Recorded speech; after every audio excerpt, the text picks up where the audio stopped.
It started like any other Thursday evening. Quiet, ordinary, almost boring.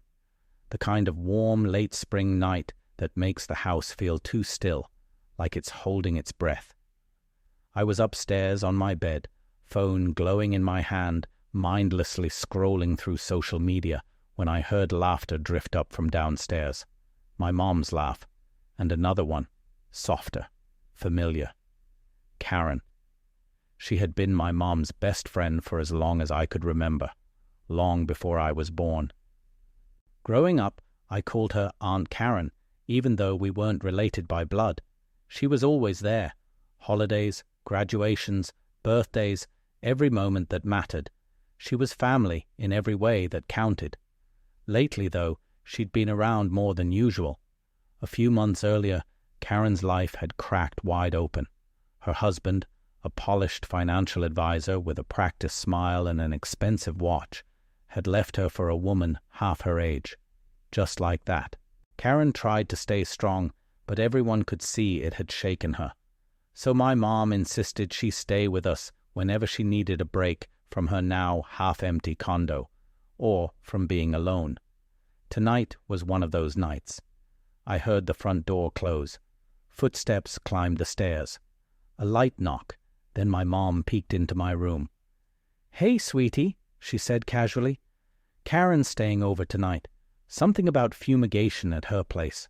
Can you be a gentleman and help her bring a few things in from the car?" "Yeah, sure," I mumbled, sliding off the bed and pulling on a hoodie. I tried not to think about the last time I'd seen Karen, about how different she seemed. Not worse, just changed, quieter, sharper somehow. Outside, the air was cool against my skin. Karen's SUV sat in the driveway, trunk open. She was standing there in jeans and a light sweater, lifting out a small suitcase. Her long brown hair was tied back, but loose strands framed her face. She looked up and smiled when she saw me. "Hey, handsome," she said, teasing, the way older women do when they're joking, but still watching for a reaction. I smiled awkwardly and took the suitcase from her. "Mom said you're staying a few nights?" "Just one or two," she said. Apparently, the exterminators need access to the whole floor. She shrugged, then added with a wink, "Lucky you." I didn't know what to say, so I said nothing. Inside, the house smelled like tea. Mom was already chatting like it was a sleepover. I set Karen's suitcase in the guest room, the one directly across from mine, and turned to leave. Then she touched my arm. "Thanks, sweetie," she said softly. She held my gaze a second longer than necessary, long enough for me to notice. "You've really grown up," she added. "You're taller than your mom now." I gave a half smile. Guess that happens. That night, sleep didn't come easily. I told myself it was nothing, just a restless mood, just too much quiet in the house. But sometime around midnight, I gave up and headed downstairs for a glass of water. The kitchen was dark. The living room light was still on. Karen was curled up on the couch, barefoot, wrapped in a soft grey robe. One leg stretched along the cushion, the other tucked beneath her. She was flipping through a magazine, completely relaxed, like she belonged there. She looked up and smiled. "Couldn't sleep?" "Yeah," I said, hesitating in the doorway. "Just thirsty." "Come sit," she said gently. "Keep me company for a minute. I'm wide awake too." I sat at the opposite end of the couch, keeping what I told myself was a safe distance. She smelled faintly of jasmine. The lamp made her skin glow softly. She started talking about something she was reading, but I barely heard a word. My eyes didn't know where to rest. She noticed. Karen slowly closed the magazine and set it aside. "You're quiet," she said. "Sorry," I replied. She smiled, not amused, not teasing, just curious. "Just tired," I muttered. Karen tilted her head slightly, studying me. Then she smiled, not playful, not serious, something in between. She adjusted her robe, pulling the belt a little tighter, like she was suddenly aware of how close we were. "You shouldn't be looking at me like that," she said softly. My heart slammed against my ribs. I opened my mouth, then closed it again. There was nothing safe to say, nothing that wouldn't sound like a confession. She held my gaze for another second. Then her expression softened. "I'm teasing," she said lightly. "Relax." But I wasn't sure she meant it. I stood up too quickly, the couch creaking beneath me. "I should head to bed. Good night, Karen." "Good night, sweetheart," she replied. Her voice was calm, too calm, impossible to read.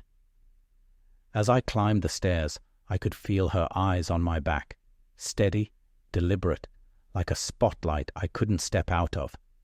And in that moment, I knew this visit wouldn't be like the others. The next morning felt almost normal. Karen was already in the kitchen when I came downstairs. Jeans, a simple tank top. Her robe was gone, her hair pulled back again. She sipped her coffee like nothing unusual had happened, like I hadn't caught myself staring, like she hadn't said what she said. "Morning, sleepyhead," she smiled, sliding a mug toward me. "Hope I didn't keep you up talking."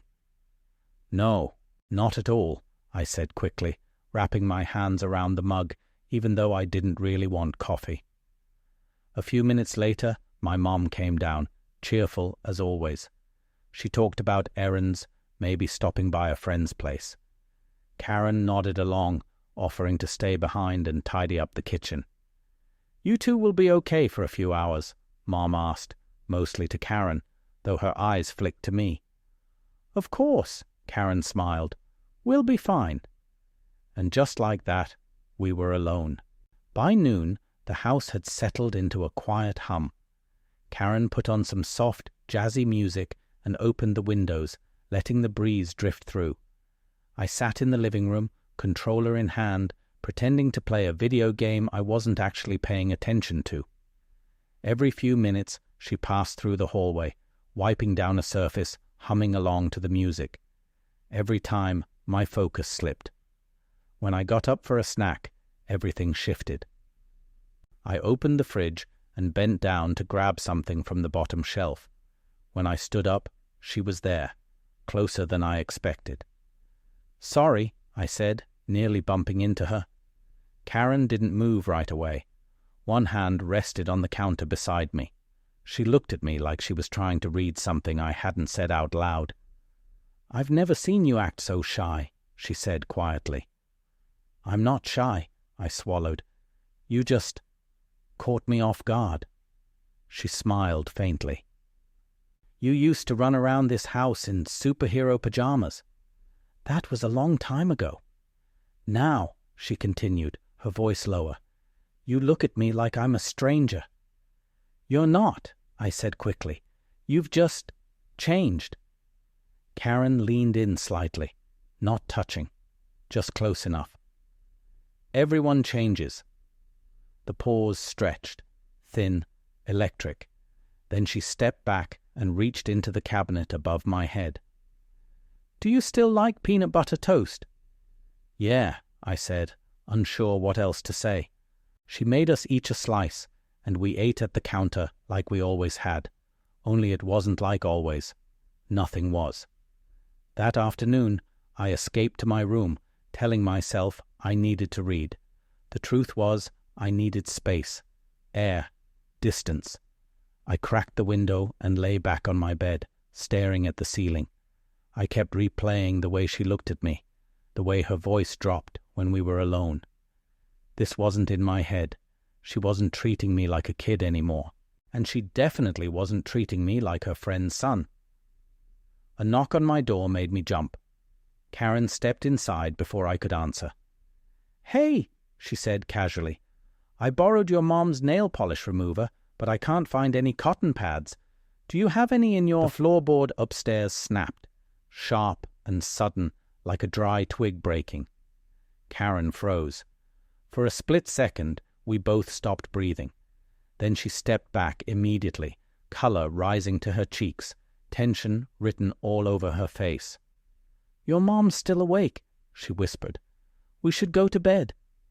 She didn't wait for my reply. Karen turned and disappeared down the hallway, the soft swish of her robe the only sound she left behind. No glance back, no hesitation, just distance.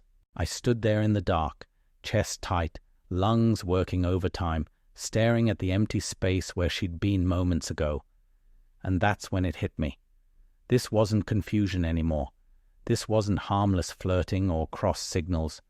This was something dangerous, a fire neither of us had tried to put out, just stepped closer to, pretending we couldn't feel the heat.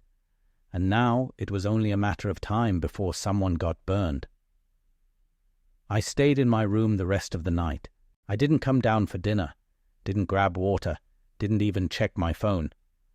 I lay there staring at the ceiling, heart pounding, thoughts colliding over and over again.